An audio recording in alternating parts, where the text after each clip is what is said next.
All right, y'all got to bear with me. It feels like it's been a good minute since we've been live on a Monday night here. Let me just make sure we good to go here. I think we pretty much are. Just checking out some last minute stuff.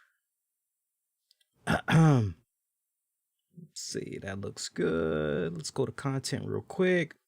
Just making sure we're syncing up with the audience before we get ready to officially go live here. So just bear with me a quick minute here. WWE RAW literally just went off the air. And we're definitely going to talk about that in a hot minute. All right. Let's see here. Yeah, everything seemed to be streaming good. Okay. Let me just see if I can swap out thumbnails real quick. We'll get our show rocking and rolling. Okay, that looks good. Yes, that looks good. Okay. Yeah, we got us a show. Let's do it. Warning, the RCWR show with Lee Sanders is intended for a mature audience only. The following is an Infinity One Productions presentation, keeping it honest, insightful, and interactive. Covering the latest in wrestling and beyond since 2011. You're listening to the RCWR show. Now, your host, live from the nation's capital in Washington, D.C., Lee Sanders.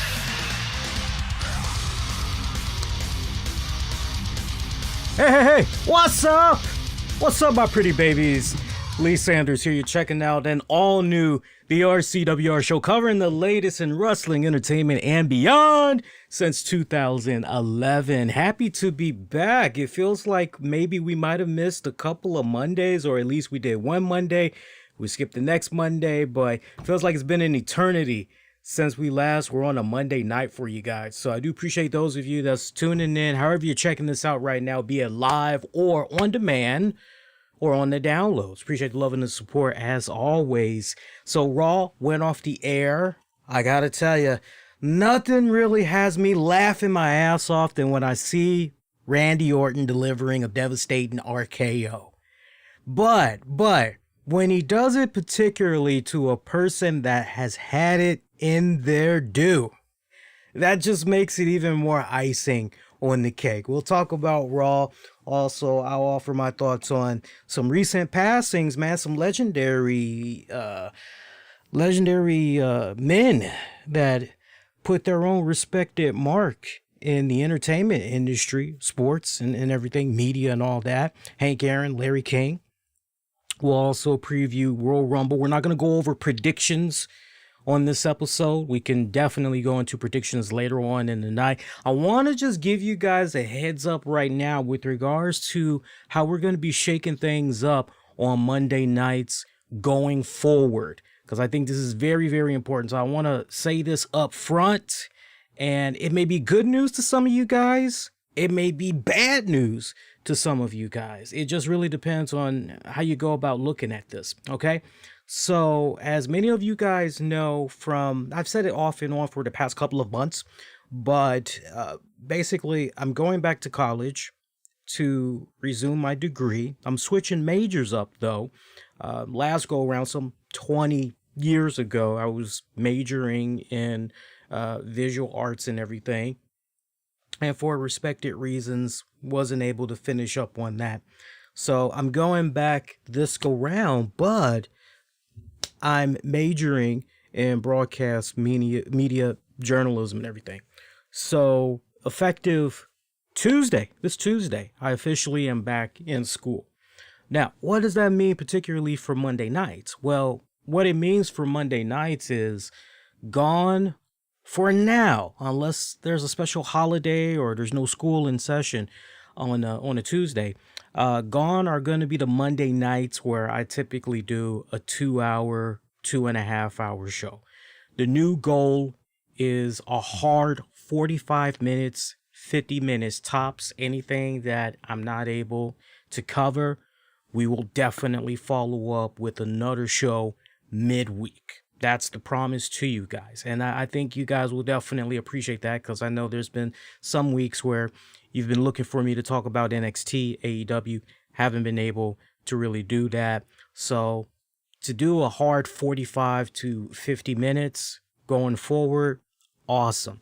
And some of you guys, you may also be looking at that. You may be saying, well, Leo, I don't quite understand. Like, does it have to? Yeah, it's got to be that way because I've got to balance school and I've got to balance work and I got to make sure I have enough time to do my studies. So as it stands right now for this week, the way my schedule is looking, I got my first class that's starting up tomorrow morning. So I got class beginning at 9 a.m., which basically means I need to get up at 8 a.m., make sure there's no weird, funny business going on with the computer as far as last minute updates, shit like that. And then not next week, but the week after, I'm going to start having a couple of classes on Monday. That's going to take up a lot of my time. So Monday, when it's all said and done, I'm not going to be looking at WWE RAW until the second hour. And I mean, let's be honest, who doesn't fast forward the first hour to hour and a half almost of WWE RAW anyway, right? So most times I'm usually fast forwarding anyway because I'm doing something else. So that's not really going to affect Monday night too much. But as far as the length of the show going forward, yeah. So we'll get into as many topics as we can get into on the Monday night shows, and whatever we're not able to get into. And then also there's going to be Wednesdays. I'm also going to be taking classes on Wednesdays as well. So Wednesdays we'll still be able to do we'll be able to go a little bit more all over the place, if not on a Wednesday show, on a Thursday show for sure. So appreciate y'all's patience. I mean, this is probably going to be new for everybody as far as readjusting and everything, but don't worry, we're going to get through it together. I promise you guys. All right. So now that I've got that respectfully out of the way, look, Raw this week, and I do have a poll asking you guys, what did you think about this week's Raw? I got it up on Twitter at the RCWR Show. Also, I have it up on YouTube as well, youtube.com/the RCWR Show. Click on the communities tab because I definitely want to know what you guys had thought about it. But so far, looking at the early results that we have coming in from Twitter. By the way, Twitter, shout out to you guys. Fix your app for the Android. I don't know what the hell is going on there, but for the Android, the Twitter app keeps crashing. No problem on iOS, no problem on desktop. Seems like this went into effect sometime early Sunday morning, that the Twitter app has been crashing. I'm seeing no updates just yet. If that is you, let me know. I'm most curious if you're having issues as well. But yeah, Twitter, here we go. Polling results I'm seeing so far. We polled you, our respected RCWR Show followers. 10% are giving this week's Raw a thumbs down. 40% giving it a thumbs up. I gave you a bonus option just so you can have shits and giggles. Oh, wow, it just changed. Hang on. 9% gave it a thumbs down. 36% are giving it a thumbs up. And as I was trying to say a few seconds ago, I put a third option in there just to fuck with you guys, give you guys a nice little hearty chuckle. 55% said that RKO on Alexa Bliss, though. Smiley face emoji. Poll WWE followers on the official WWE account. Check this out. Almost mirror image here. 17% gave Raw this week a thumbs down. And keep in mind, this is the Royal Rumble Go Home show. Thumbs down. 39% gave the show a thumbs up. And 44% of you said that RKO on Bliss, though. You guys definitely, I see right now, the RKO on Bliss is in the lead. Look, to save on time, since we got to do this new hard 45 to 50 minutes talking about Raw, let's just do a nice little overall on what we just witnessed here, okay? Look, I would have to say that first hour of WWE RAW, especially those of us that watched it in real time, we can all be honest, that was a bit of a drag. It really, really was. I mean, seeing Old Man Goldberg come out there with Drew McIntyre, I mean, if you would have told me that Goldberg was going to come in there, he was going to stare down Drew McIntyre, have about 5 words to say to Drew McIntyre, 5 to 8 words to say, and then spear the shit out of either Miz or Morrison, one of those guys he had ended up spearing. and he would be blown the fuck up. I mean, he would be gassed out just doing one spear on a guy. I would say to you, really? Well, let me think about it. Well, that almost kind of sounds like typical Goldberg there. If he's gassed out after just hitting one move there. A little bit concerned about what's going to go down this Sunday at the Rumble. Hope the two men have a phenomenal match, but if Goldberg is gassed out like that, Jesus Christ, what the hell? And that's what we saw tonight. We saw Bill Goldberg pretty fucking gassed out after just one move. I mean, physically, he's got it. I mean, he still essentially looks like how he did the first rodeo round in the WWE. Yeah, he's got more gray in his beard and all his goatee and all that, but he essentially, he's lost just a tiny little bit of bulk, just a tiny little bit, but still essentially the same man. But I really, really hope that him and Drew have a good match. It's funny too because I was chatting with a few people online, chatting with a few people in the Discord, and they were saying, I don't know, man. This just smells like Goldberg is going to win this title and he's going to go on to WrestleMania. And what pretty much has people coming to that conclusion is the fact that this is a title, the way that it's been hyped up by the commentators, the way it's been programmed into our minds by WWE. This WWE title is the one elusive title that has somehow escaped Goldberg's illustrious career. And so continuing to hear that week in and week out, you just kind of almost feel as though, well, maybe the writing is on the wall that Goldberg is going to get this title. Yeah, we'll know when it comes up this Sunday. We'll know. But, you get past that little spot there with Drew, Goldberg, that first hour was just, it was rocky, man. I mean, it wasn't slow by any means. It wasn't excruciating or anything like that, but it did feel pretty dragging that first hour. Riddle me this. What if I were to tell you that for our first matchup of the night, we would get two fuck finishes, same cast of characters. We would essentially get two fuck finishes, and we basically would see all of these cats for multiple segments, multiple restarts. Well, that's what we got tonight. Y'all would probably say, anything else on? Well, wait. First question you should be asking is, well, who are the participants, first off? So Charlotte Flair took on Shayna Basler. Nia Jax was watching at ringside as everything was going on. Decent little matchup for what it was worth. Didn't see Asuka out there. Now, I know some of you guys didn't watch Raw tonight. You may be saying, well, where was Asuka? Asuka was preparing for her main event match later on in the night as she was defending the Raw Women's Championship against Alexa Bliss. More on that in a little bit. But Charlotte Flair taking on Shayna Basler. Girls went at it for a couple of minutes. Seemed as though it had a lot of potential to be something cool. I won't say memorable. I won't say that because, I mean, at most it felt like these girls went at it barely 3 minutes. But here's where things get a little interesting here. So the way this match pretty much ends, interference from Nia Jax. All right, so the match gets thrown out pretty much. So if you're kind of keeping tabs, you're going, okay, so technically Charlotte Flair won via disqualification. Mandy Rose, Dana Brooke, they come out, try to do Charlotte a solid. Next thing you know, somehow this match gets restarted. Now we're seeing the team of Charlotte Flair, Charlotte Flair. Sorry, I got a brain fart there. It happens. Mandy and Dana.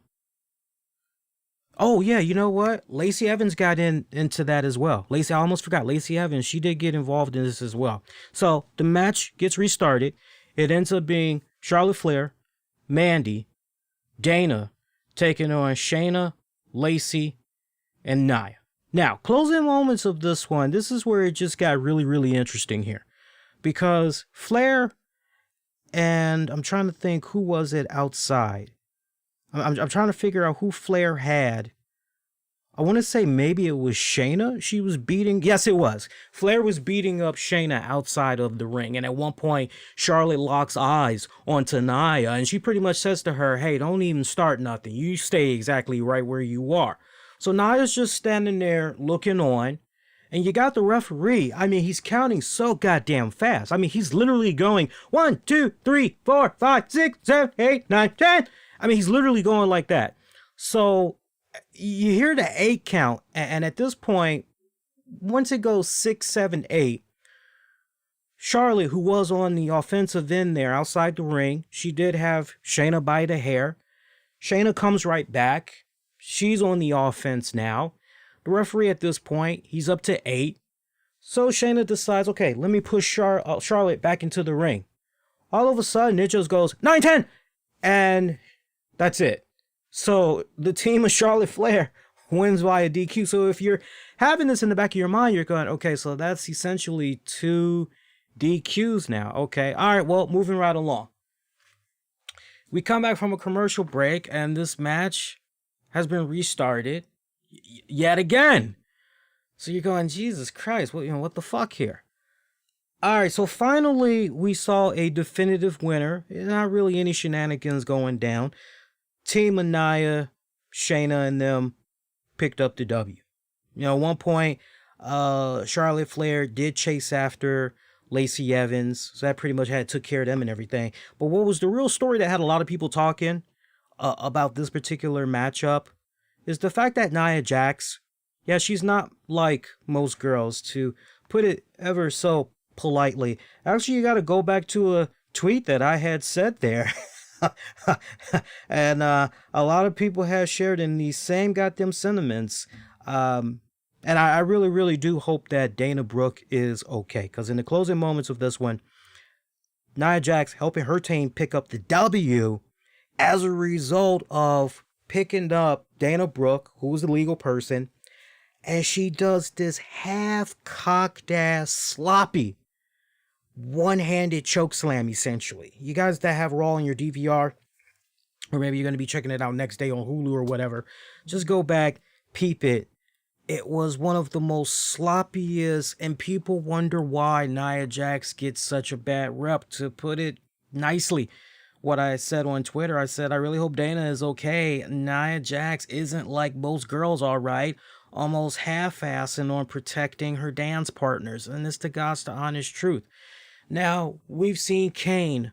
We've seen Undertaker. We've seen Big Show. We've seen people that when they decide they want to do a choke slam, we've seen the proper way that these guys do the choke slam. And typically when they're doing that choke slam, yeah, they've got their hand up on their opponent's throat and everything. But then when it comes to that other hand of theirs, it's typically, take your pick. They're either holding on right in the middle of that person's back and pretty much guiding them down that way, which is like ultimately the best protection there. Or they maybe have their hand and it's on the side of that person's body and they're essentially kind of guiding them that way. No, the way Nia Jax had this one-handed slam. First off, she struggled to get Dana. And look, I'm not bashing Nia. There's a big difference between shitting on somebody and saying they're a shit wrestler, they're this, and then there's, hey man, tighten the fuck up. There's constructive criticism. And what I'm offering right now is just constructive criticism, okay? You go back and you look at this move. Anybody that has been at one point, whether you entertain the idea of getting into wrestling, maybe you took up a couple of classes in training, you got a friend that's in the wrestling, and maybe you do a little something with them, or you're watching them when they spar, or you're just a wrestling aficionado, and you just sponge all things wrestling, and you just have enough common sense to know, well, wait a minute, I've seen that move executed so many times over the years, that did not look properly executed. Anybody with 2 sets of eyes could see clearly that the way this choke slam was applied, it was half-ass, it was some bullshit. And you just see Dana instantly holding on to the back of her head, and you just can't help but go, ooh, like, seriously, hope that she's okay. And if her head did not hit the canvas, the back of that canvas when she landed, man, did she dodge a serious bullet there, because it just looks so sloppy. You just cringe. But yeah, it was, go back, if you got your Twitter and all that, just go back and look at the timestamps from when that particular match had went down, and sync it up to what everybody was saying on. A lot of concern there for Dana, and Nia, as always, getting the burial there, as far as being unsafe and all that. But that pretty much was it for that. Also, just going over some other spots that happened tonight. You know what? I gotta say, for what it was worth, I actually enjoyed the gauntlet match that went down between MVP, Cedric Alexander, Shelton Benjamin against Matt Riddle. You talk about some high stakes on the line here. You're looking at this and you're wondering, why would Matt Riddle agree to this gauntlet style match? What the hell is in it for him? And then why the hell would the Hurt Business agree to being involved? Well, the carrot was whoever won this was going to be able to face Bobby Lashley for his championship. So you're going, oh, okay, cool. But again, it's all three members of the Hurt Business one-on-one matches against Matt Riddle. And pretty much Gauntlet just keeps going that way.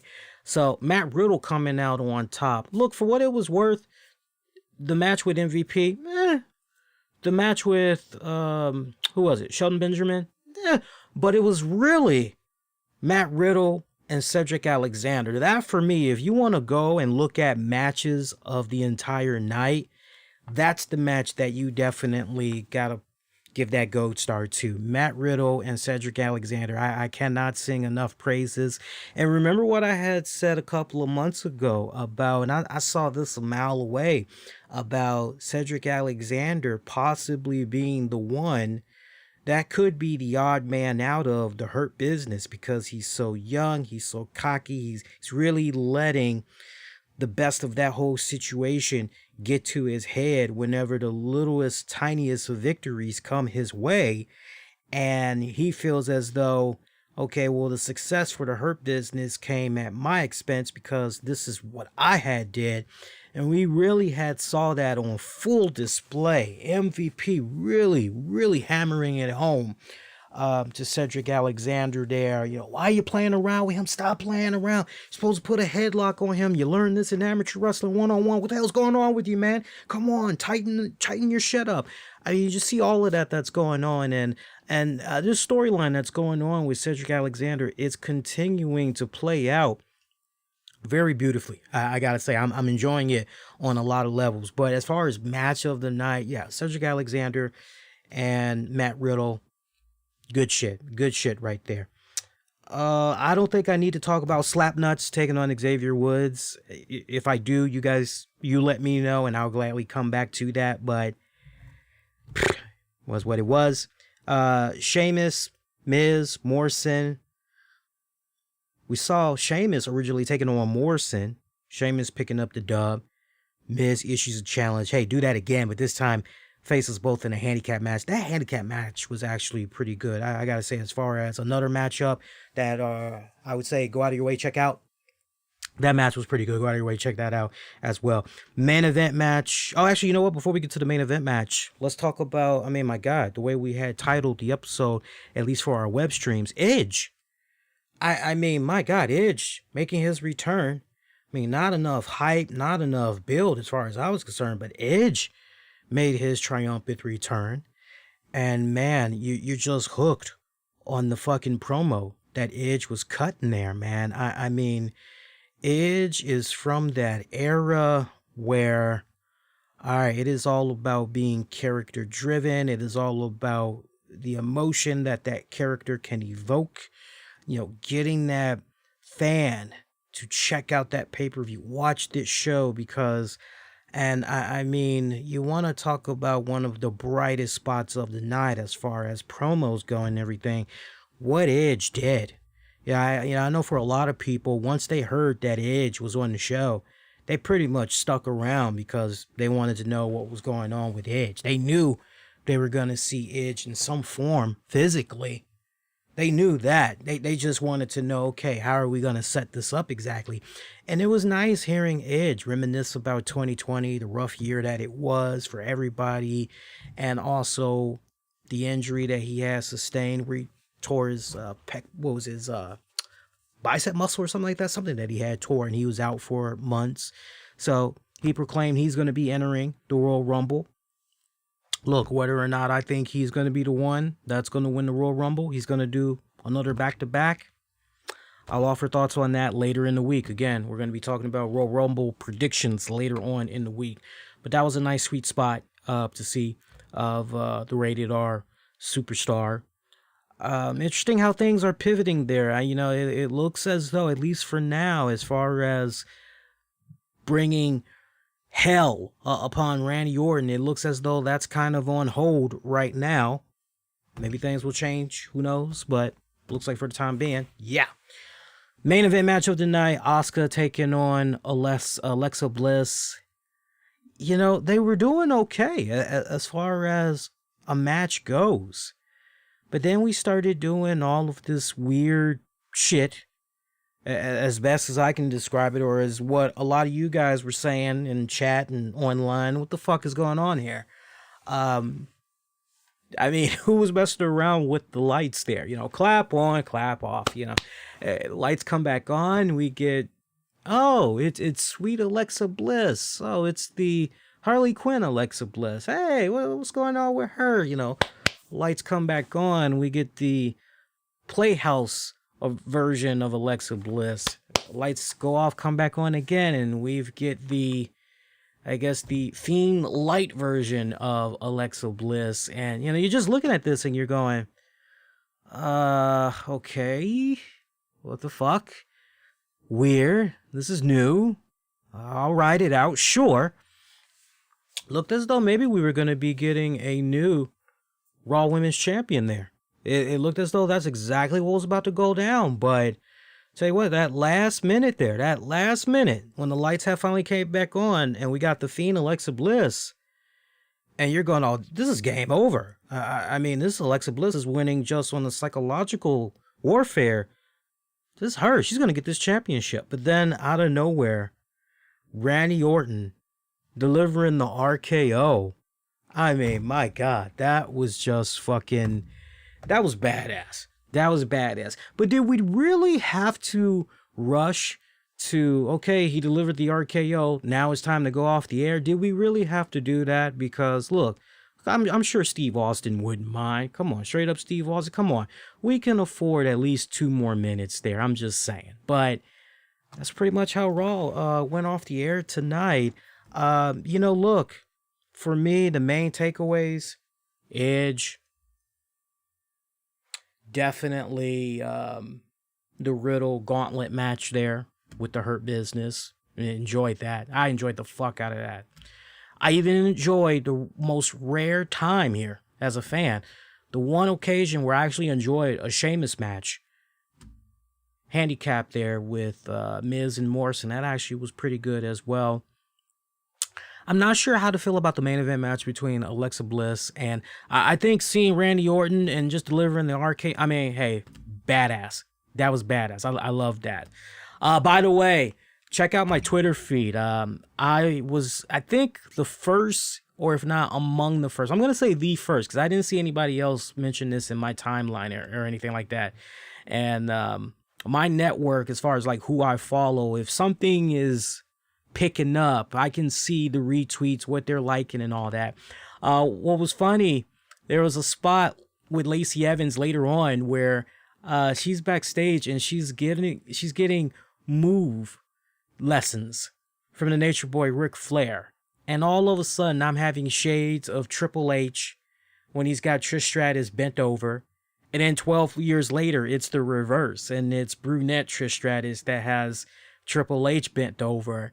And I put a tweet out there with those images and I said, who did it better, y'all? And I was kind of picking up a little bit of steam there. But I was just reminded of that. I was just, woo, Blue Chew, folks. It's for your dick. But, okay episode of Raw. Let's see what you guys had to say in the chat there one more time here. Let's go to Twitter. And again, cast your vote. Let me know what you had thought about Raw and about, take your pick. Go on Twitter at the RCWR show, or you can hop on YouTube, youtube.com/the RCWR show. Click on the communities tab. All right, so we polled you, the RCWR show listeners, on Twitter. 9% of you are saying thumbs down. 36% are saying thumbs up. 55%, that RKO on Elixir Bliss, though. Love that. I love you guys for that. Same poll, but we gave it to followers for the WWE official Twitter account. 20% thumbs down, and as it stands right now, a tie at 40% for thumbs up and that RKO on Alexa Bliss. Meanwhile, let's see what's going on via YouTube here. YouTube. Really, guys? And as always, what I like to say to you guys, don't go spamming out on both polls. Just pick the one that you feel best represents what you thought about the product overall and vote on. If you want to look at, okay, and then, or you're just hearing that right now and you're going, I haven't voted yet, you're probably going to definitely go on to Twitter after this. 100% of folks on YouTube are saying thumbs down for this week's Raw. Really? So you're trying to tell me the gauntlet match didn't win you over there? You're trying to tell me Edge's return with his promo did not win you over?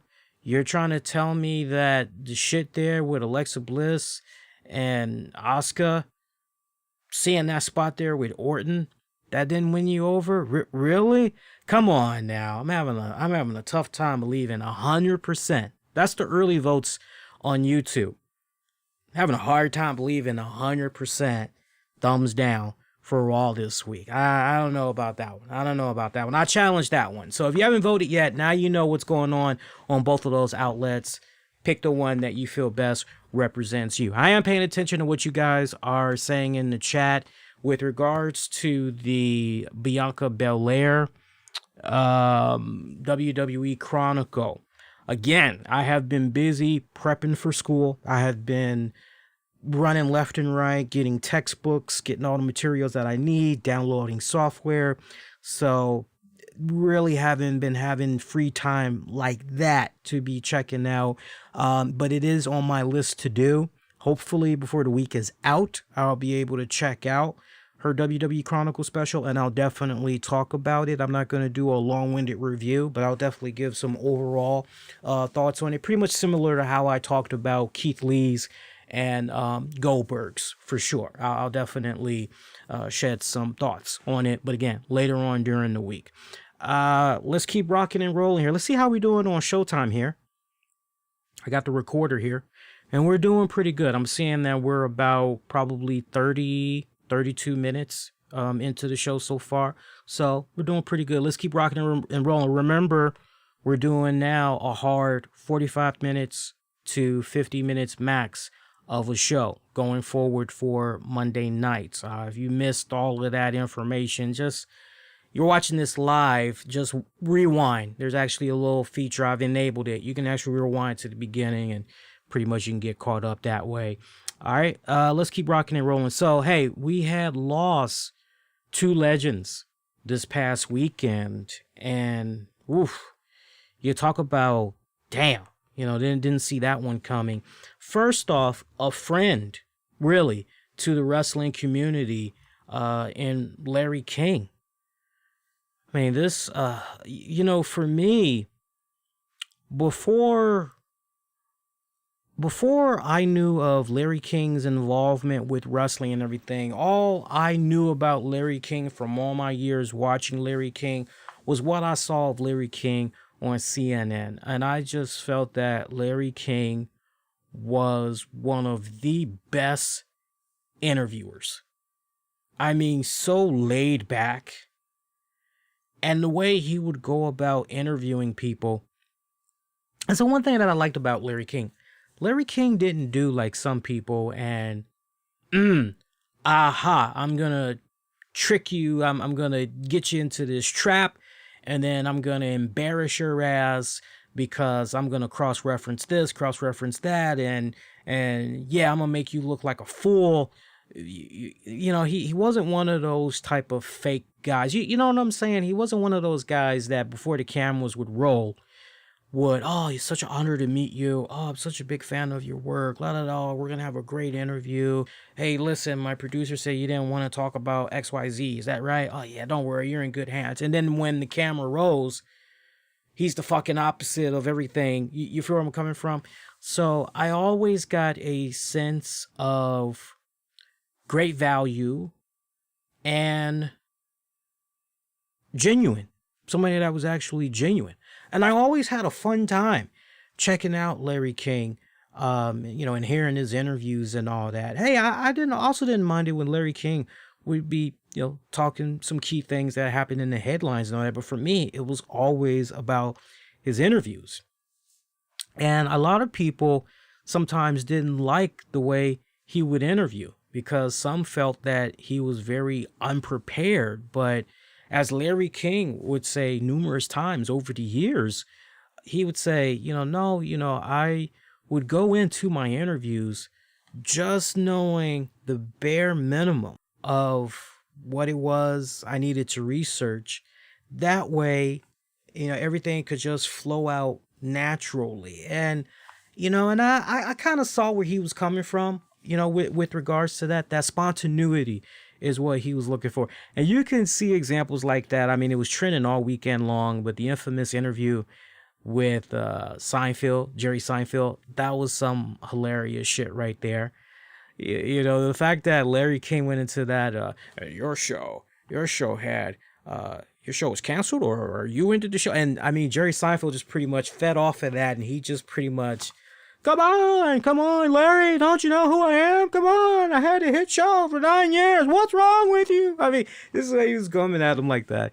Good shit. One of my all-time favorite interviews for Larry King, though, I loved his interview with the Purple One. If you guys have never, ever seen that, check out the interview that he did with Prince. That, for me, was just because that was one of my ultimate highlights, because Prince is one of those individuals. It depends on what type of day Prince is having. If Prince is having a really damn good fucking day, if he woke up on the right side of the bed, you could be getting something pretty magical, something that's very funny, something that's very loose from Prince, and you'll have you a classic interview. If Prince woke up on the wrong side of the bed or somebody pissed him off, you guys have seen those interviews that Prince have given over the years. There's 2 interviews for you Prince fans. If you've never checked them out, check out the Prince interview with Larry King, and you'll see Prince I loved it. Just the back and forth between he and Larry King. Prince is at ease. Some points you could tell Prince was just a tiny bit uncomfortable, but it was a funny uncomfortable. But I mean, him and Larry were just, you know, you're looking at that and you're saying to yourself, how the fuck is Larry going to be able to hang with the Purple One? But somehow that's the thing with Larry. You see some of these guests that he gets and you're like, okay, how is this going to work? And yet he's able to hit it out of the fucking park and you go, what a masterpiece. Look that one up. Then I want you to see an opposite interview that Prince conducted. Look up the interview that Prince gave with Carson Daly on TRL. This is long before Carson Daly had that show that was on NBC that came on late night. I can't remember the show right now, but you guys know exactly what I'm talking about. If you had watched NBC a couple of years ago or 10 years ago or whatever. So basically you would have Jay Leno, and then after Jay Leno, it'd be Conan O'Brien. And then after Conan O'Brien, Carson Daly's show. It came on right there. And he would usually be going around showcasing a band and all that shit. This was before Carson Daly had, long before he got the Today Show gig and all, way before all of this shit. Carson Daly had Prince on TRL. Okay, before this interview even began, you're just looking at Prince and you're like, Prince don't want to be here. Prince does not really want to fucking do this shit. He just does not. I mean, you could just read it.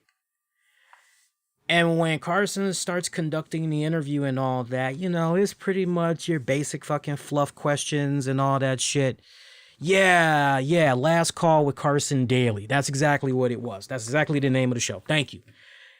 And, basic bullshit fluff questions. And then there was one particular question that pretty much sent the rest of that interview downhill. And at one point, Carson Daly, I knew what he was trying to say, but it definitely needed to be cleaned up a lot more. He essentially called Prince a dinosaur and like, how has he been able to keep up with these times and all this other shit. And from that point on, Prince, just ultra defensive. Not really combative, but defensive and very sharp with his answers. And it was there was no way Carson could get back. And the way Prince owned fucking Carson. If not Larry King, Arsenio Hall. Those were the guys, as far as I was concerned, that could really bring out. And also Jay Leno, because a lot of people forget this. Jay Leno and Prince were the best of friends. So Leno, Arsenio Hall, Larry King. Very short list of people that could bring out the very best in Prince when it came to an interview.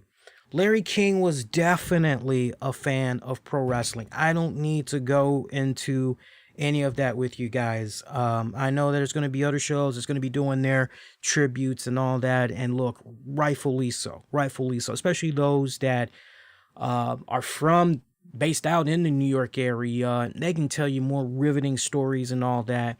I'm only looking at it from the side I want to look at it tonight. But Larry King was definitely a friend. He definitely was an ally of the pro wrestling industry. Think about it. When you had all the drug scandals and all the other stupid shit that was going on, I'll say this about Larry King. Larry King, being a fan of pro wrestling, was also one of those type of individuals that, okay, you know what? Let's get the wrestler side to this controversy that we're hearing, and let's have a serious open table discussion about this, and any questions that the general audience may have, especially those that aren't into wrestling and they're hearing XYZ. Larry King definitely was one of the few, much like Regis, that definitely had that window open. He had that door open for those in the wrestling business. God, one of the first things that jumps to my mind is the Benoit tragedy. I know some people but I thought overall the way that it was handled, considering, I thought he did a pretty damn good job.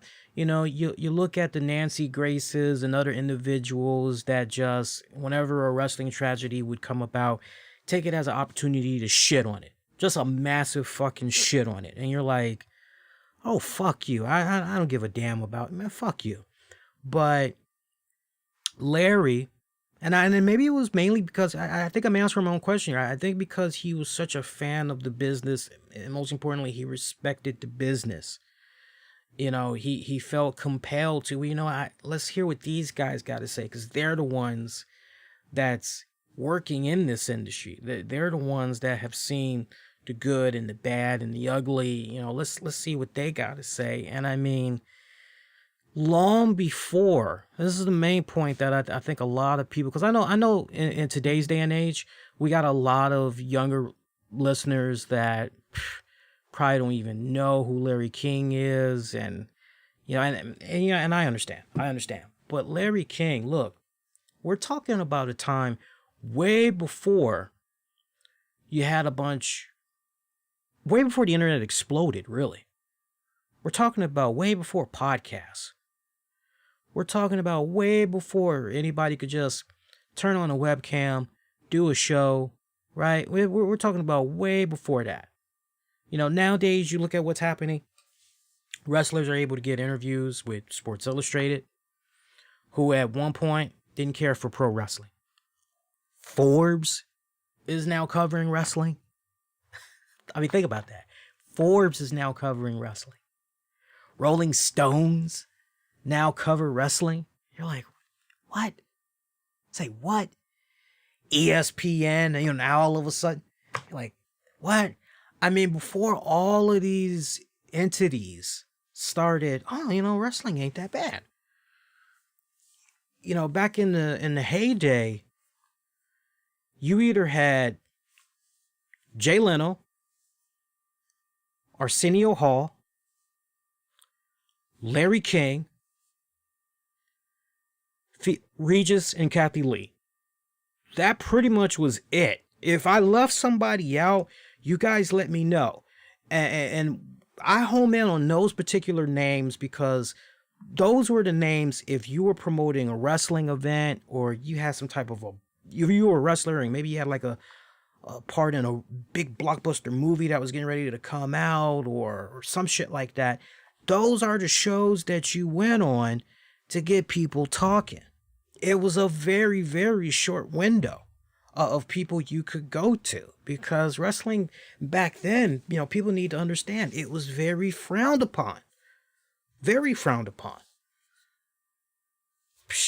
The way the networks had looked at the wrestling industry back then, it's just a bunch of dumb hicks. Their words, not mine. It's just a bunch of dumb hicks or people with low intellect that watch pro wrestling. That's how the networks looked at it. And now we're in this day and age where WWE Network is now doing that blockbuster deal with NBC Universal. Now they're going to Peacock. We'll talk a little bit more about that in a hot second. But rest in peace, Larry King.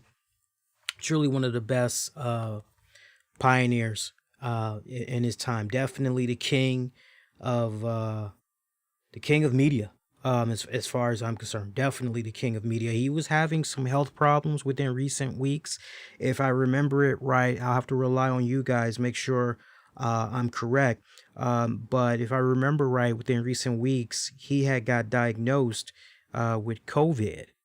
And yeah, he had been hospitalized for several days and pretty much passed away in Los Angeles. So, look, 87, 88, that's a nice, long, rich life.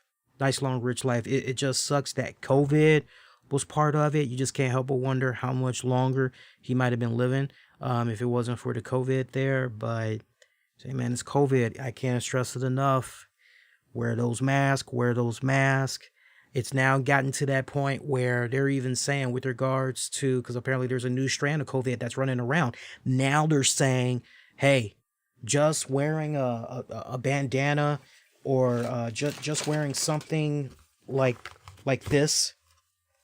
I'll show you guys here. Just wearing something like this isn't going to do it anymore. Now you got the health experts saying you got to get those N95 masks and all that. You got to invest in that because of this new strand.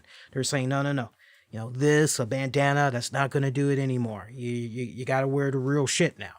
So, yeah, man, social distancing, get those right proper masks, wash your hands as often as possible.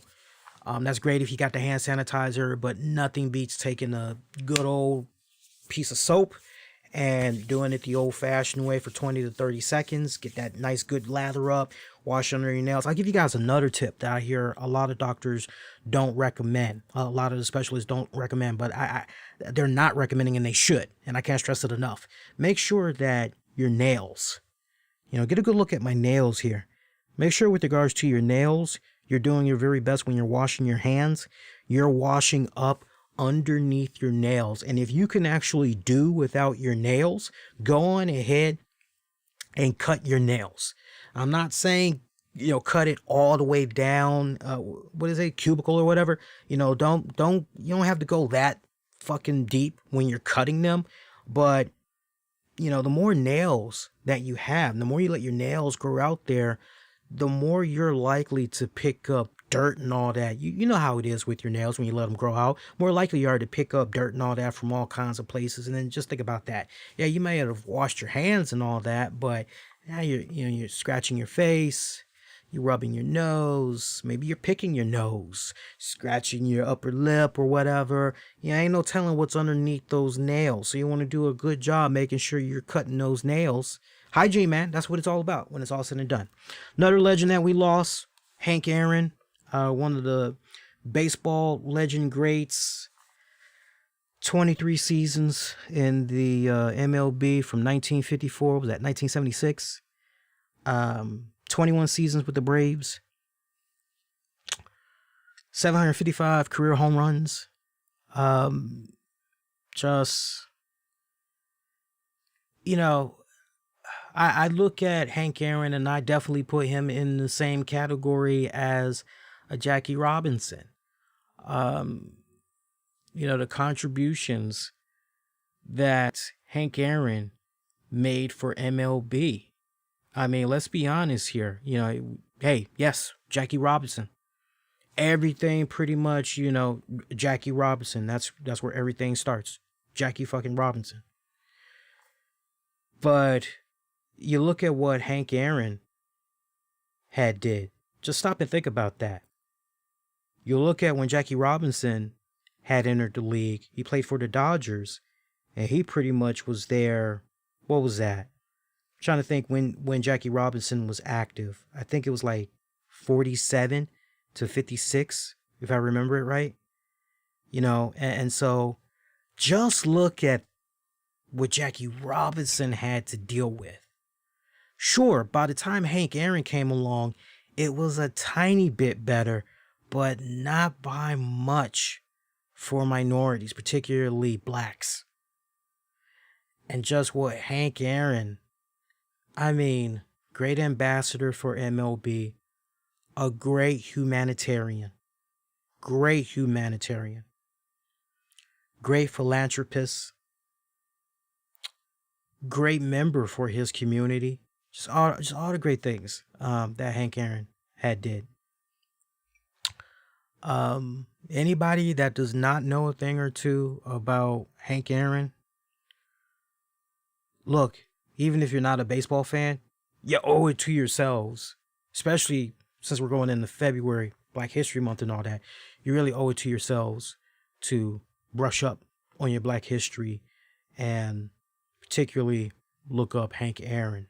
I would be forgetful, of course, if I remember Hank Aaron's brief little run there in pro wrestling. I'm not going to spam out on it, but what I will say, because I'm not going to spam out on it because my good buddy Jason Solomon, Solomonster, if you go on his page, yeah, he does a great job doing clips and all that from his show. There's actually, it's about maybe 20-25 minutes long.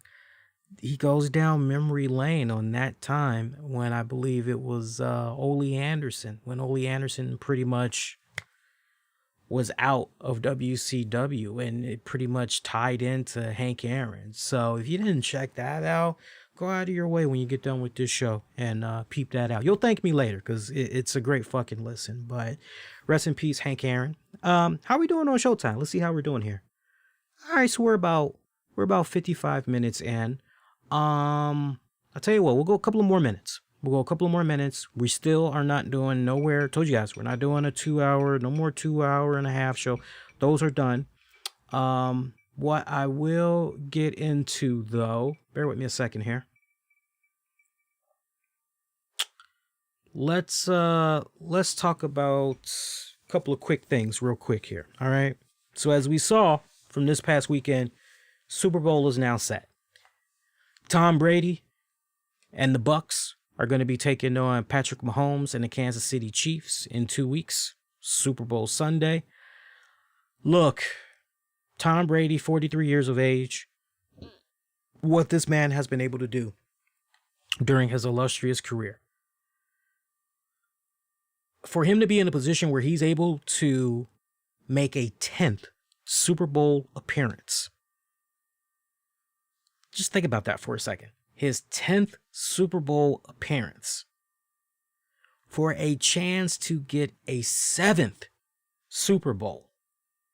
I mean, that is just fucking unheard of. And then the playoff record of 33 wins. I mean, that's just fucking ridiculous. I mean, hate the man, love him. The one thing that you cannot deny is that when you just go back and you look at the analytics of time, what we have been fortunate enough to watch all of this time, we've really been blessed. We really have. It's funny seeing people do the whole wrestling comparisons. They're trying to say Rock and Hogan, and like, I don't know about all that. Why do we have to always make the wrestling comparison? That's my first question. For me, this just, and I don't know, maybe because it's more relatable. I don't know, but teach its own. For me personally, though, this just feels like Joe Namath in his prime taking on Steve Young.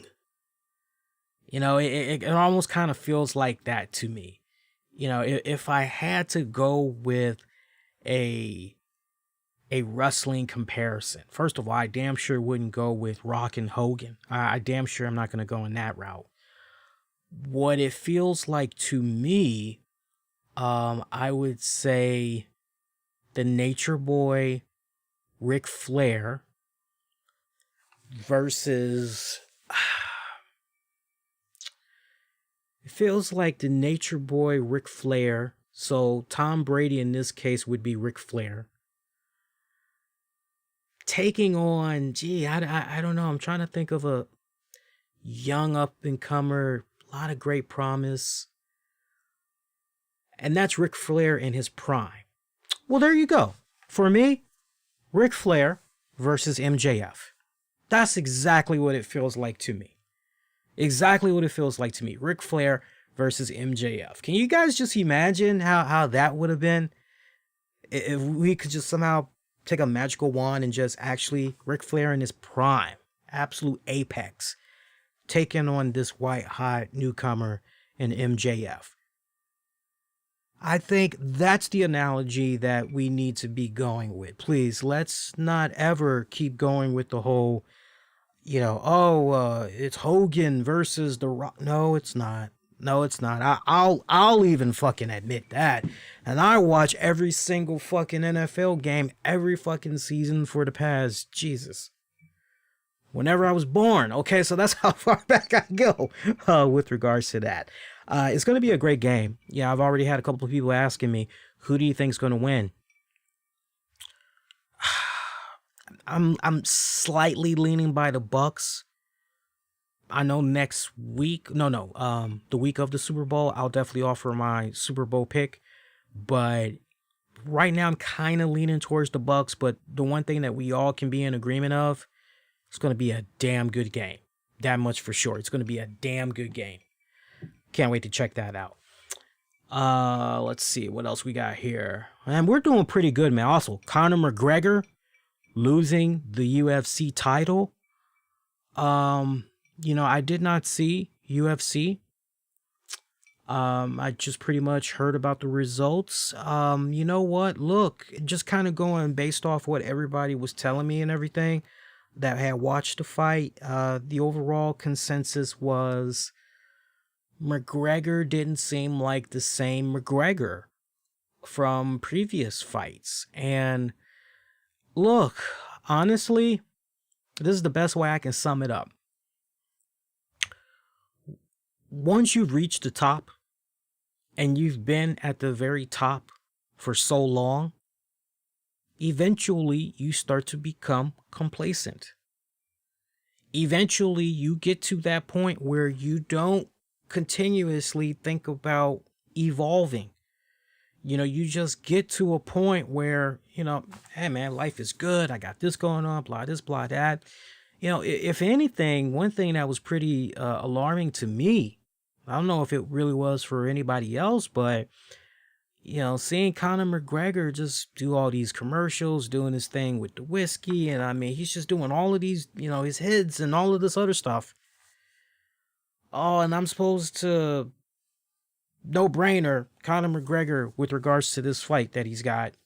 Oh yeah, I mean, it's got that it's got that Rocky 3 type of story to it. If you really stop and think about it, Conor McGregor, no more Eye of the Tiger.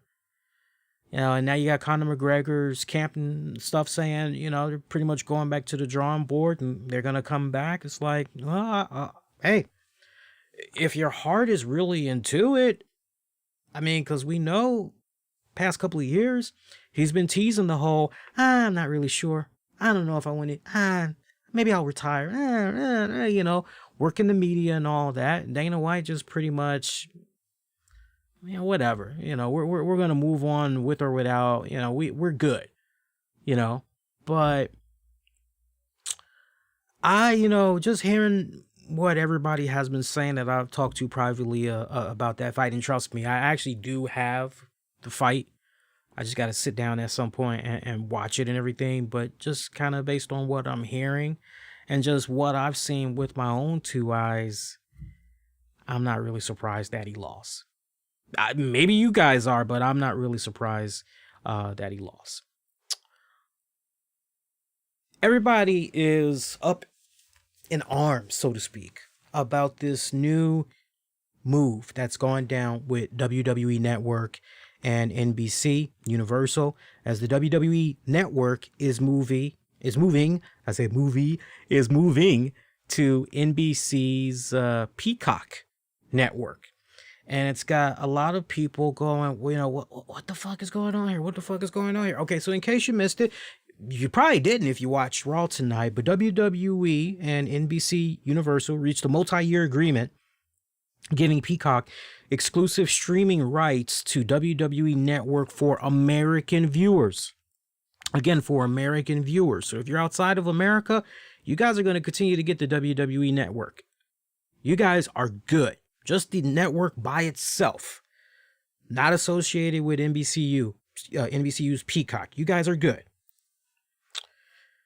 The over-the-top wrestling entertainment services existing U.S. subscribers, about 1.1 million in total, will be migrated over to Peacock Premium, where they'll continue to get access to WWE Network, but pay 50% less per month while getting full access to the full version of the Peacock Premium tier with ads. Peacock will launch WWE Network on March 18th, 2021, when Peacock will begin the rollout of more than 1,700,000 hours of WWE Network new original and library programming, both on demand and on a new 24-hour channel. The NBCU streamer will have all WWE live events for no additional charge, including WrestleMania SummerSlam, with Fastlane, the first event to stream on Peacock on Sunday, March 21st. WWE fans who would prefer to order events via traditional pay-per-views will still have that option. WWE Network will be available on Peacock Premium, which includes ads, for $4.99 per month, half the price of WWE Network's current $9.99 month pricing. The no commercials Peacock Premium Plus plan, which costs $9.99, also includes the WWE Network. The companies plan to share details of how existing WWE Network subscribers in the U.S. will be switched to Peacock, whether they will be automatically subscribed to Peacock in the next few weeks. They're still working out the kinks there. Nothing will change for WWE Network subscribers outside the U.S. Now, financial terms, not known, but we're hearing a number of $1 billion, and this is pretty much for a 5-year deal, basically. So, I saw this just on the tip of the tongue for a lot of fans. What does this mean for my network? Well, what does this mean for me exactly? What's going to happen? Blah this, blah that. So look, you guys are good. I get it. I really, really get it. Especially in this day and age where you're saying, you know what? I've got my respected apps. I'm good. Why is this Peacock thing being forced on me? I don't particularly care for Peacock. Like, what the hell? And I get that. The best analogy I can use, it's like going to a car dealership. The car model, year, all that. You know what you want. You've done your research for years. You've got your money. You know what you want. You go to the dealership to get that car. Well, you get that car and you end up also getting a trailer park mobile home or whatever. Somehow you got talked into it. Or that trailer park mobile home was added on top of it. It's like, well, I didn't ask for that. Well, you get it anyway. And it's like, huh? So I get where people are going, you know, what the fuck? Trust me, before this move even happened, I never, I heard about Peacock and I'm going, no, they don't have anything I'm interested in. I'm good with my HBO Max. And, you know, whenever I decide I want to get Netflix, I'm good with that. But, you know, right now I'm pushing as you all know, I got my internet with Verizon Fios. And the way I watch TV, I got YouTube TV. So that's how I watch my shows every night. I watch YouTube TV. And then for anything additional, I've got my HBO Max. Now, I did have a trial for CBS All Access specifically so I could check out Star Trek Picard. Once I was able to finish all 10 episodes, you know, sadly, I wasn't able to cancel the free trial in time, so I ended up being charged for the month. But my original plan was to take my money, drop it on Netflix, because I want to check out some episodes I missed of Black Lightning before the final season launches next month. But pretty much, you know, it's like, you know, that's the thing. You know, watch what you need to watch. That's my biggest advice to you guys. Because the number one thing that I saw when this news was announced earlier today, oh, well, I've already got this app and I've already got this and I've already got that. And it's, guys, just watch what you need to watch. If you can't get it with a free trial, watch what you need to watch and then cancel it. If you've already used up a trial and sadly you can't not use any more trials, then okay, it's just a drop in the bucket for that month. Watch what you need to watch. Boom, roll out and pretty much rinse, repeat. Why do you need to do money every single month for a network that you know you're only going to be watching one thing and you're pretty much done? You know, it's no different than all the people that signed up for HBO Max back in December just so they could check out Wonder Woman 1984. And boy, did they fucking regret that, because, you know, they're like, well, yeah, I might have dropped $15 just to check out this Wonder Woman movie, but hey, I've already canceled my subscription. At least in the interim, I could check out this other content.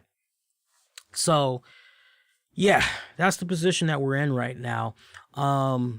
I like that they're trying to, you know, I think it's a good gesture that they're trying to grandfather us in to Peacock. I will say that. That's cool and everything.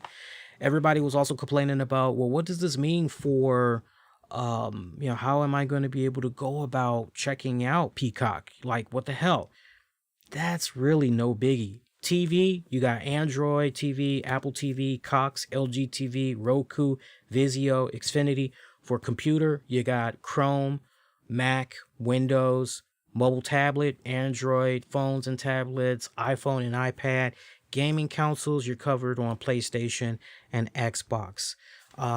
So, I mean, the worst case scenario, maybe you might have to be in a position where you gotta maybe take your mobile or tablet and pretty much do Smart View so that you can share your Smart View of what's on your phone on your TV and pretty much watch your Peacock content that way. I mean, for me personally, it's not a big deal. That's pretty much what I do right now when I'm trying to check out new episodes of Impact Wrestling on the Impact Plus app.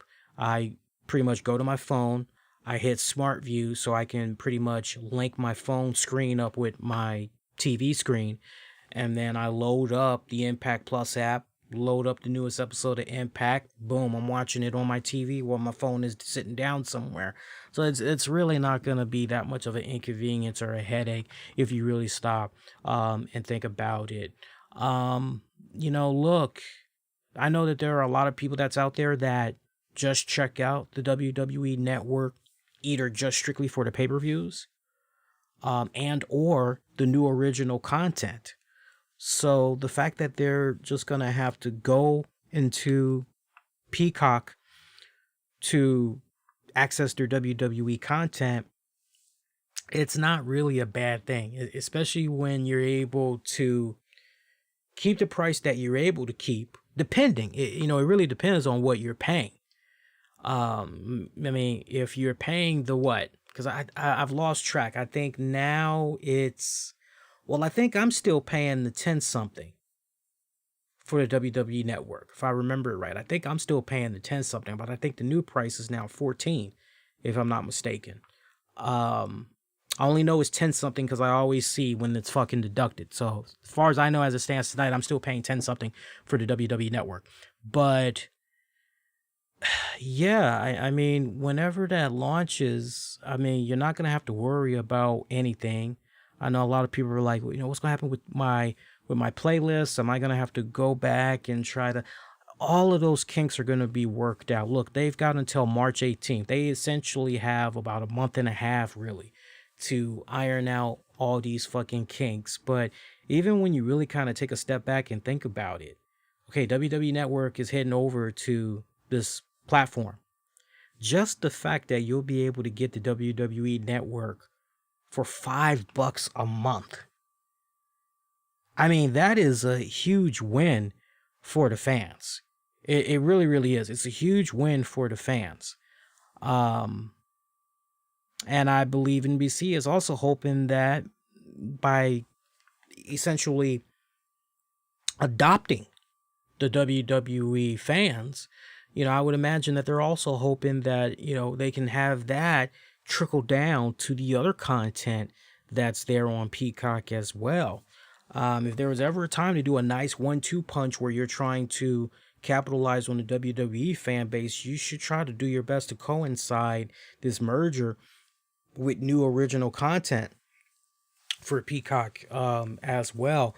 I'll talk a lot more about Peacock in the coming days because I am going to sign up for a trial, and I'll focus on strictly what content that they have on there, and if I think right now as it stands, if it's worth something to be excited about, or if it just needs to be go in, just check out your WWE content. Nothing else should really matter. But I know a lot of people are having trepidations because they're like, what's going to happen with my subscription? What's going to happen with you're good. If you're in the US, you're good. Everything's just essentially going to migrate. You're probably going to get some type of notification and it's going to say, hey, your login credentials are the same. You just got to use those over on Peacock. Or maybe it's going to be a case where they give us a limited time window to be able to, go in, set ourselves up, get the prices that we've been paying, and bada bing, bada boom, everything's solved that way. So I'm not really sure how to feel about it, though. I'm a little bit mixed right now. I really, really am. But I tell you this, by this move happening, I think one of the bigger questions we should be saying to ourselves is, well, as far as somewhere in the near future, I don't know if you guys remember, it was about maybe 2-3 years ago, WWE had did a survey. I remember because I'm part of their little council thing, fan council, and they wanted to know, would we be interested in new episodes of Ring of Honor? Would we be interested in content from Impact? And we're like, yeah. And nothing ever came to fruition. I would imagine with this type of deal that's coming about now, I would imagine that something like that, you can forget about it. I would imagine something like that isn't going to happen. Another question that it's a very valid question too that a lot of people seem to be raising is, what is going to happen with ECW type of content, that extreme type of content, that bloody content that's already on the WWE? Is that maybe somehow going to get cleaned up even more now that it's going to be part of Peacock? Or, is that essentially going to remain intact? I would be shocked to see if that would be edited even more. You feel where I'm coming from? I could see maybe something about a disclaimer being put up when you're getting ready to watch a particular pay-per-view event where there was a bloody freaking contest. Maybe there was a lot of foul language that was going on or whatever. I could imagine some type of a disclaimer like that. That also has something to do with, it does not reflect the views, beliefs of NBC Universal. I could see something like that coming about. ESPN has reportedly already cut their ties with the WWE, because if you guys remember, there was a period there where ESPN had a nice little relationship going on with the WWE, and they were showing some stuff on ESPN Plus and everything. According to the Wrestling Observer, they're saying that ESPN made the decision to stop airing WWE content. And as you all know, ESPN is owned by Disney. Aired content from WWE back in early 2020. Disney and ESPN were reportedly in talks at one point to license WWE content from the network, in a matter that would have been similar to what's happening now with the Peacock deal, but nothing ever came to fruition. So Sports Network has not aired a lot of WWE content, if you guys are keeping track, for a good minute now. And the WWE subsection on ESPN.com hasn't been updated in a good minute as well. So yeah, ESPN is probably taking this a bit hard, no doubt. But you know what? AEW's with Turner Sports, right? I can't help but wonder. You get where I'm coming from? Or if maybe, who knows, if Impact Wrestling might be able to do something there. If there was one good cool thing that could come out of the AEW Impact Wrestling partnership right now, if maybe somehow Impact Wrestling could get some type of a nice cool deal with ESPN. It's a long shot. It's a damn strong long shot. But you feel where I'm coming from? That would be that's if they're still interested in the wrestling content, mind you. That's if they're still interested in the wrestling content.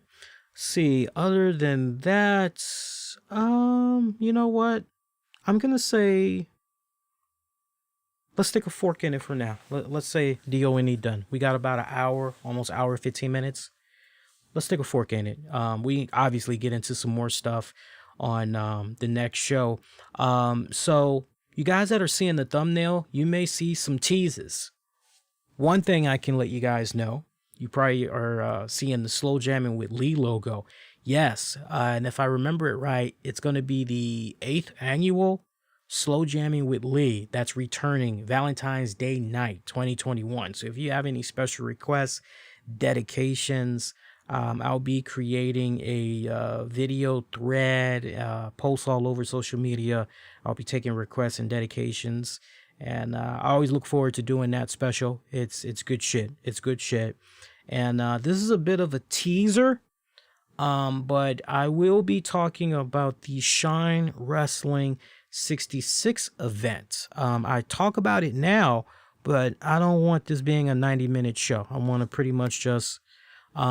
your boy did check out the Shine Wrestling 66 event from over the weekend. It was the first event that WWN has done, that Shine has pretty much done since February of last year. You heard me right, since February of last year. And I'll talk a lot more about what I thought about that event overall. One thing that I do want to talk about before we get ready to wrap it up, Undertaker did this interview with Joe Rogan on the Spotify premium or whatever. It was a Spotify exclusive. And look, I'm not going to check it out. I pretty much have heard what other people had to say about it. I've read the transcripts, so I pretty much got the main gist of it. But the main reason why I'm not checking out the Joe Rogan interview with Undertaker is because Joe Rogan has let it be no secret for years that he's not a fan of wrestling. He doesn't care for wrestling. It's fake as fuck, blah this, blah that. So, for me, hey, that's good that he has this guy or Ric Flair or the Hulkster. That's good. But you feel where I'm coming from? It's like, once I know that somebody doesn't give a fuck about a particular... It's like, well, you know what? I'm okay. I'm good. Now, I'm not shitting on Joe Rogan. I mean, Joe Rogan has done some pretty good interviews over the years that has made me go with non wrestling celebrities. That's made me go, wow, that was pretty fucking good and everything. But the one with Taker is just not something I care to particularly listen to. But from the gist of it, Undertaker talking about numerous injuries that he sustained over the years. Just a lot of injuries. They're also talking about some early moments in Undertaker's career. A lot of people had noted that Joe Rogan didn't really seem well prepared for his interview with the Undertaker. I'll leave that up to debate. But the one thing that's got a lot of people talking is about the fact that Undertaker had said at one point that the WWE product, as it stands right now, it's pretty much, it's soft. The product has pretty much gotten soft. And these were some of the comments that he said, which had pissed a lot of his peers off here. And I quote, "I try to watch the current product. It's tough right now for me. The product has changed so much and it's kind of off. I'll probably piss a lot of people off, but they need to hear it. It is what it is." To the young guys who think he's a bitter old guy, I'm not bitter. I did my time. I walked away when I wanted to walk away. I just think the product is a little soft.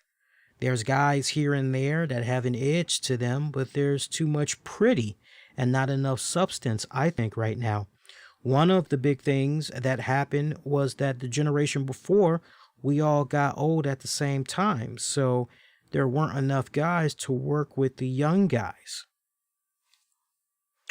The Undertaker went on to laminate the toughness of the current locker room compared to the rough around the edges wrestles he came up with. That era of guys too, those were men. You go into a dressing room nowadays, it's a lot different. I remember walking into my first real dressing room and all I saw were crusty fucking men, right? Half of them had guns and knives in their bags. Shit got handled back then, Now you walk in, there's guys playing video games and fucking making sure they look pretty. It's evolution, I guess. I don't know what it is, but I just prefer when men were men. Obviously, a few people did not, take too kindly to what was said. Xavier Woods being among the first and most vocal. I wouldn't be the person that I am without the guidance and lessons of a few key people from the previous generation of wrestling. They taught me about the business to save my money and that having video games in the locker room is healthier than having... Thank you, guys. Trent Beretta, bad take. The Undertaker needs to be put in jail. So, look, in a nutshell, I get what Taker was trying to say. I'm not defending the Undertaker in any type of way. Just hear me out. What Taker basically, and anybody that saw his 5-part documentary series, The Last Ride, checked out his 2 interviews with Steve Austin on the Broken Skull sessions, you could legitimately tell that this is a man that is struggling with his own mortality and was struggling with his placement in the business as he saw how it was continuing to evolve. And although his mind is still as sharp as ever, his body just cannot hang anymore. And pretty much Father Time always wins eventually. Father Time always gets his man or woman. But you could definitely feel that Undertaker is at this point where, okay, that's now come to pass, but I definitely want to continue giving back to this business in some type of way. Triple H has gone on record, and if Joe Rogan was that prepared for this interview, he would have capitalized on this. But Triple H had said in a recent interview that he has had talks with the Undertaker about coming down to the Performance Center, being an instructor and everything, being a teacher and helping these up and coming crops of wrestlers, pretty much continue on the tradition, make sure the next group, is on point. They got those fundamentals and everything. And Triple H pretty much said, talk to Taker about it. Right now, he's going to go enjoy himself, go do his media rounds, relax. And, this is something that's just basically on the table. It's pretty much, the way he left it, it's pretty much there. It's going to happen when Taker is ready. But as it stands right now, Taker hasn't done it just yet. So, you kind of have that going in the back of your mind there. And I just think that Taker was simply reminiscing about, back in my day. It's no different than, back in my day, a can of soda, good soda, I mean Coca-Cola, Pepsi, you used to be able to get them for 25 cents. What? 25 cents? I had to pay 50 cents. Well, hey, that's better compared to today's prices. Yeah, ain't that the truth? Hey, back in my day, I used to be able to get a bag of Fritos, Doritos, Cheetos for 25 cents. Oh, yeah, I remember. Oh, remember when comic books used to cost 75 cents? Oh, those were the good ass days. Oh, yeah, tell me about it. Undertaker was just pretty much reminiscing about that. It almost kind of reminds me of one of my all-time favorite Steely Dan songs, Things I Miss the Most. And in that song, when you really pay attention and you listen to the lyrics, it's about a man that is at a crossroads in his life where, he's reminiscing about all the nice things that he used to have, how it was for him growing up, particularly how it was for him in a particular relationship. And now that things have, gotten sour, he's now finding that now that he's on the receiving end of the aftermath, now he's so reminiscent on the things that he misses the most. And that's exactly when I hear what Taker said. Taker is just being reminiscent about the things that he misses the most. Look, Taker had saw a lot of individuals pretty much roll out. I mean, he essentially was the last outlaw. No more Shawn. I'm talking about in-ring competitors. No more Shawn Michaels. No more Triple H. No more, insert whatever names you want to insert. No more Eddie Guerrero. No more Chris Benoit. No more Kurt Angle. I mean, we would be here all night. No more Dwayne The Rock Johnson. We'd be here all night just going through all the names. Undertaker was always there, no matter what. And so, it probably has been a bit challenging for him, those last handful of years. You understand where I'm coming from? Now, at the same time, does he have a very valid point about, today's locker room or this up and coming talent, they're soft. I won't say soft. Now that I think is a poor choice of words. They're kicking back, they're playing their video games. Look, whatever keeps you out of trouble. Lord knows, and I can definitely attest to it. If it was not for video games, comic books, my love of cartoons, especially on the weekends, I definitely would not be here before you today. I promise you that, because in the neighborhoods that I lived in, we had cocaine that was, whether you were looking for it or not, motherfuckers was just coming up to you, want some drugs, want to sell some drugs. Yeah, it was like that. So, and I used to hang out with some bad cats. But whenever they were getting ready to do some stupid shit, I pretty much, I'm not going to do that. I'm going to go home and, you pussy. Yeah, you're right about that. But sure enough, they always would get in trouble. And it's like, I'm glad I didn't go with those guys, right? But, those video games, those comics, I'm telling you, lifesaver. So, You know, you always hear a lot of these veteran wrestlers that do the shoot interviews, you know, do the podcasts and all that. There's usually that question that comes about where, you know, hey, if you were to tell a young up and coming wrestler, you know, what's the best advice you could give them and everything? You know, save your money. You know, don't fuck with those drugs. They're gonna just put you in a world of hurt. Look at all the people that we lost, blah this, blah that. So, you know, Taker's intent was true. You know, he meant no malice in his words. It's just the way that I think is. I think it's just I think the people that are really upset at him really didn't take the time out to really sit down, know him and everything. I think first and foremost, the current WWE product does have its issues. However, there's no denying that. Character development. I mean, good, strong character development. Strong, solid character storyline elevation. The lack in good continuity has been other issues. The fact that WWE continues to struggle in developing its stars. Yes, we'll never see another Steve Austin, Dwayne "The Rock" Johnson, the immortal Hulk Hogan, Chris Jericho. You know, yeah, okay, we've accepted that. But seriously, what's going on with these up and coming, you know, stars? And WWE has continued to struggle.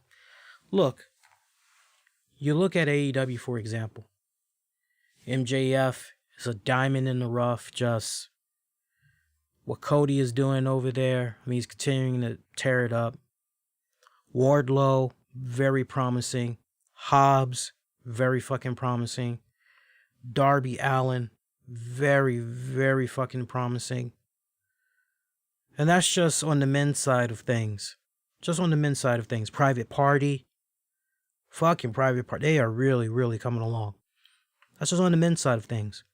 You look at the women's division, and that is, you go over to Impact Wrestling. Look at what you got going on over there in Impact Wrestling, especially those of you that's been listening to the Impact Showdown shows I've been putting out there. I've sung the high praises of Moose. You got Sami Callihan, Kiera Hogan, Tasha Steelz, fucking tearing it up. You got Kimberly down there, Havoc, Nevaeh. Did I mention Kimberly already? Pretty sure I did.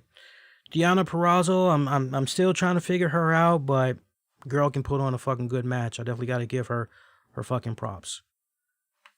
That's on that side of the coin. You look at MLW and how they got Jacob Fatu.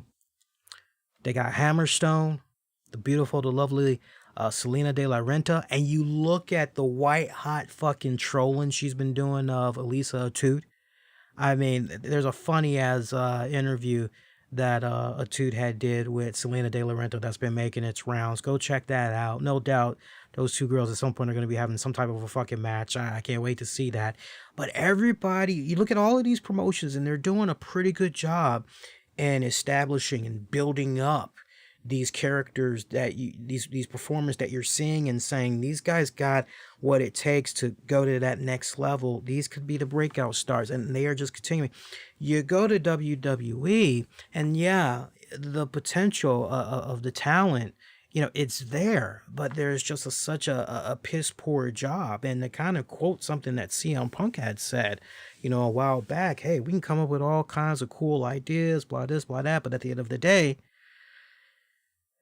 Moxley pretty much said the same thing too, you know, just a kid playing in somebody else's sandbox with their toys. Thus the problem. Whether Taker wants to admit it or not, ultimately, your problem comes right on down to Vinnie Mac. A lot of people under the impression that, hey, hopefully once Vinnie Mac either steps down or natural causes gets the best of him, Steph, H, and as I have continued to tell you guys, don't be so quick to think that. It could very well just continue to be business as usual. Then what? You know, seriously, you really got to prepare for that. Then what? What are you going to do then? Right? So And I'm sure if Joe Rogan, again, if he would have been more prepared, and a good sign of a really good interviewer is somebody that's well researched and they keep going. Okay, this opened right here. Let me go in there and let me open that up a little bit more. Let's see how much further I can go down this rabbit hole on this particular topic, all the ins and the outs and everything. But that's my 2 cents about the whole Undertaker situation. And that's it. I don't think I need to elaborate anymore on that. If I do, let me know. I'm curious what you guys make of Taker and the video game comments, and if you think everybody's got it kind of whacked or what. But let me know. I'm most curious. So I'm gonna say that's it. Went a little bit longer for you guys. Didn't have to, but we did pretty good. So you guys got a solid, pretty much a 90-minute show. Take it for what it's worth. But like I said, going forward, 45 minutes, 45 minutes to an hour, I'm okay. But we definitely aren't doing no more 2-hour, none of that. So enjoy this. For what it's worth. Now, your next edition of the RCWR show, I'm going to be coming at you. Let me look at my schedule real quick here, and I can tell you. I can tell you what's going on. I should be able to do something. I should be able to do something for you guys this Wednesday after AEW Dynamite and NXT goes off the air. I should be able to do something for. Matter of fact, I'm pretty confident that's actually going to be the next time we're going to be live on the air. So tune in for that one. That's going to be a good show. I promise you. Believe me. Shout out to our Patreon members, patreon.com/RCWR show. Check out bonus audio video content you won't be able to find anywhere else. Shout out to Gino Morgan, Anthony DeBlasi, Freddie, Justin Ripstock, Michael Wolf, John Davis, Tony Bean Gaming, one of the very latest in all things Marvel Strike Force, Marvel Ultimate Alliance 3, Marvel's Avengers by Square Enix, tips, tricks, news, walkthrough, reviews. Tony Bean Gaming, he's got your hookup. He's also got a Patreon paywall as well. Can't stress it enough. You enjoy the content, you like what I do, please hit the subscribe button. Definitely hit the like button. Hitting that like button, it particularly lets the folks at YouTube know that you enjoyed this content, and it helps them out as far as recommending to newer folks, hey, these people like this. Check this show out. Please, it helps out tremendously. I hear all the time, great show, let's get you more subs. What can we do to help? Blah, this, blah, that. That's what you can do to help. You hit the like button, you share, subscribe. All that helps out tremendously. Get at me on Twitter, Facebook, Instagram. Use keywords, the RCWR show. And until next go round, I'm wishing all of y'all to be safe and most importantly, be kind to one another. I will see you guys next go round. Adios.